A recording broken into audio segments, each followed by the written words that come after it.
back in the shop. We actually pulled the motor back out so we could. I had plans of doing an oil pan gasket just because it was seeping just a little. Done that. Done an oil pump O-ring, well, pickup tube O-ring just to be safe. Inside the oil pan looked like new. I mean, wasn't a speck of debris. It was perfect. So feel good about that. Get this thing setting back in. Clutch is on the way back. Yep. All right, we're gonna weigh this motor, just to kind of get an idea of what it weighs. Right around 424 pounds. All right, so I got the pedal mocked up. I took the pedal out of the frame, drilled our hole we need. It needed to be 2 inches from the pivot to get the motion ratio right. And, you know, I know they make a bunch of different pedals for like the base cars, Hydro Boost cars. This pedal is out of a New Edge, but it was a V6 car.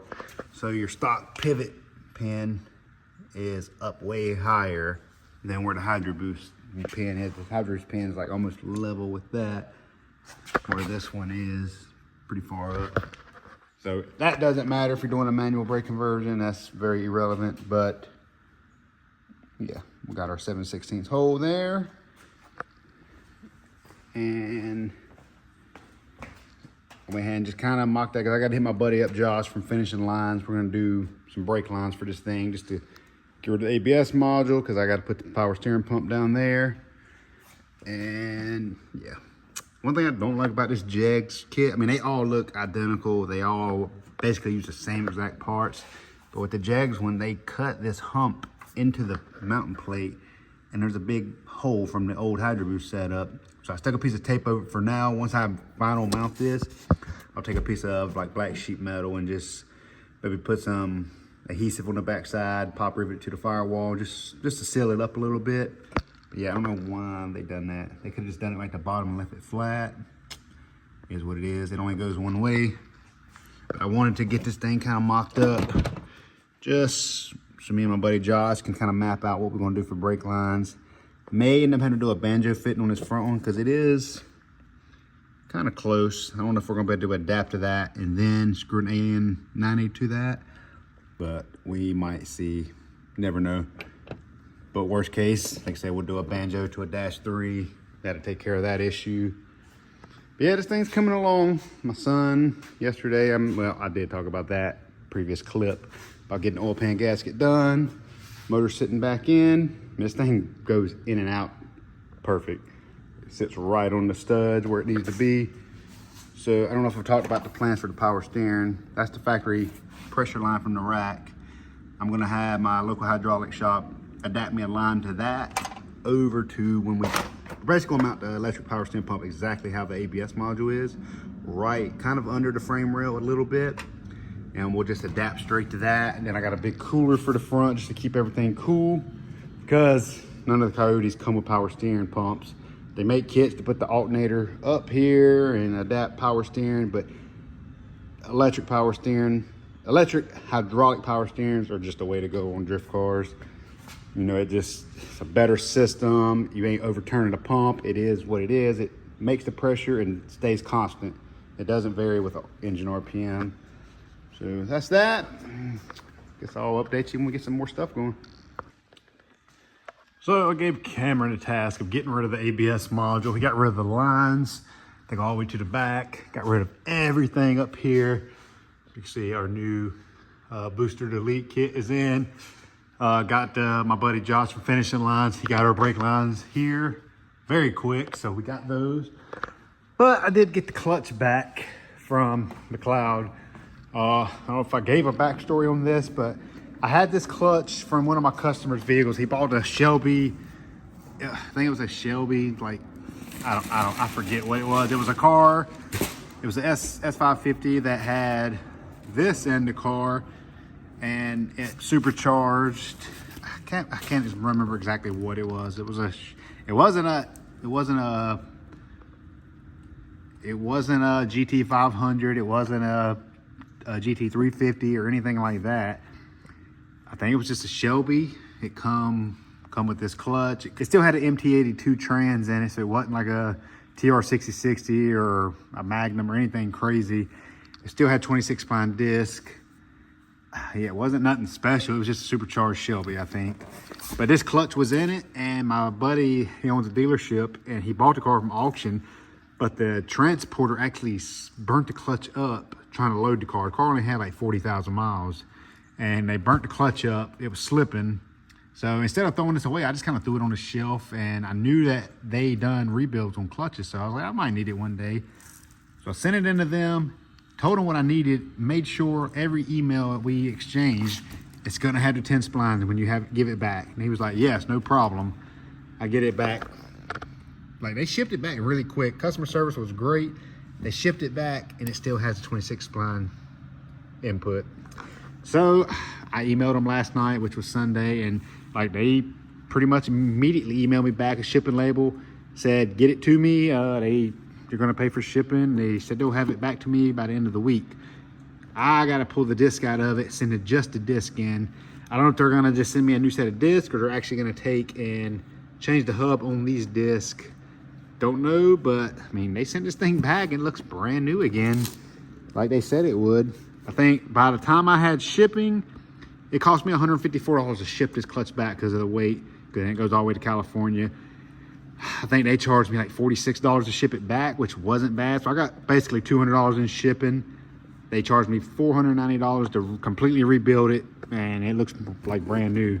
So still, realistically, I'm gonna have around 700 bucks in this clutch, which is a twin disc. It's a really good clutch. It's gonna be perfect for this car. It'll still allow me to use the older trans with the Coyote motor. The way I look at it is, this is probably a $1,200 clutch, and I'm gonna have 700 bucks in it, which I'm not mad at that at all. So I gotta get this thing apart and get the disc out so I can ship them back. So got the clutch disc sent off, and I guess now I'm gonna focus on the SVE manifolds I bought.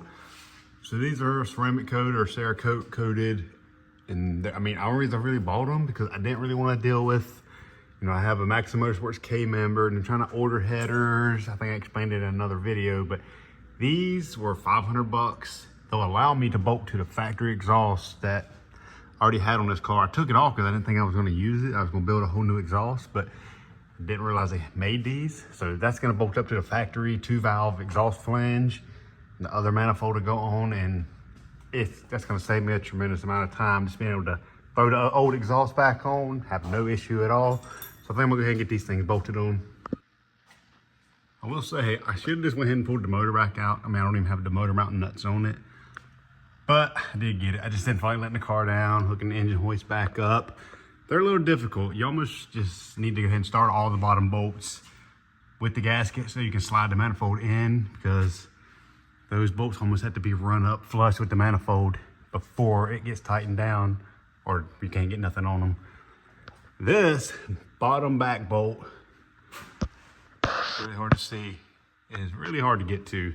So I had it almost all the way in and just kind of squeezed the manifold down, and I had to use an open end wrench to get in there on it to snug it up. But other than that, the rest of them on the side are pretty easy to get to. So now, once I tighten up a few more of those bolts, factory exhaust is, yeah, going right back on. Can't wait to get this clutch installed, get the transmission back in it. Then, like, the big pieces start to fall together. It just makes, I don't know, progress goes a lot quicker. So, yeah, having a K member, nice aftermarket K member, makes life easier too. So now that I got the exhaust manifolds on, I took the rack. The rack was kind of hitting the oil pan. I dropped the rack down, and actually my tie rod angles aren't bad. Once the thing's on the ground, I mean, this one might be up just a touch, but looking at it with it turned, it's already kind of down on this side. I mean, the geometry is not going to be far off from just dropping the rack. I mean, I dropped it probably a 1/4 inch, just enough to where it wouldn't touch the oil pan. And even once I get the trans in and get the motor sitting on its plane, like, I don't know which way it needs to be tilted, but once the trans mounts on, then, you know, I may even go back up with the rack. But for now, I just want to have the motor kind of floating, not touching the rack. I guess next thing we're gonna do is, this is a Dodge Durango, or Jeep Grand Cherokee power steering pump. When I got this thing, these things they sit right on the front of the motors, right in front of the balancer, kind of off to the left, well, to the right of the engine bay. And it sits on this bracket like that, and that just kind of straddles the front subframe. But looking at this, where I wanted to put it anyway was like right in this area. So I think what I'm gonna actually do is that thing fits the frame perfect and it keeps the pump level. So I'm just gonna put some nut certs in the frame right here. This is where I wanted to put it originally anyway. So I can just put some nut certs in this and the pump will have a place to go. It'll kind of tuck in. That light is super bright, kind of messing the shot up. I'll be able to take the pump and put it in this area, kind of under the motor a little bit. I'm not really worried about heat because I'm gonna put a big power steering cooler on this thing. These pumps are pretty robust anyway, and they're in a hot engine bay right in front of the engine to begin with. So worst case, I'll build like a little heat shield to go to the back, just to kind of block the exhaust, but I don't think we'll have an issue with it. So with the nut certs, now the bracket bolts up like factory on the frame. So that's where the pump sits, really close to the sway bar, which I'm gonna have to drop the sway bar anyway. I took it loose, our clearance right here. You can see I got a exhaust hanger kind of tilting the motor back. Where the oil filter, because I'm probably gonna have to get rid of this because the bottom hose is not gonna work how I want. So I'm gonna delete that oil cooler, run an external cooler with lines to the front. But I'm gonna drop the sway bar about a 1/4 inch, and that's gonna, I dropped it and it gave me the perfect clearance I needed for this. No issues. This thing's mounted on nice little rubber mounts, so it just kind of floats how it is in the factory vehicle. But yeah, she bolted up perfect. Sits in a good spot. I have an adapter to adapt to this line. I'm able to it's gonna come off to a 90, and I'm gonna be able to run it right to the factory line. I'm either gonna have them crimp me on, because I got a local hydraulic shop that does all my power steering hoses. They're either gonna be able to adapt it to the factory line, or I'll take this line up there and they can braze the right fitting. I think like a JIC fitting or whatever it is, straight to it, and the power steering will be done. I already have a nice cooler, so I'm gonna use the factory return line, put a cooler up front, and that'll be that. Thing is coming along, just hour a day, things just fall into place. Looking good. Honestly, the rack angle, once the car's lowered, the tie rods are still gonna be pretty flat, so I'm happy about that. All right, well, we're gonna end the video off here. It's getting kind of long and we're kind of done for today. So in the next video, we're gonna get to putting these brake lines on. My buddy Josh from Finishing Lines, he does it right. He's got a nice kit. He can custom do any line you need. So it kind of works out. So we're gonna get these done next in the next video, but I appreciate you watching. We'll see you in the next one.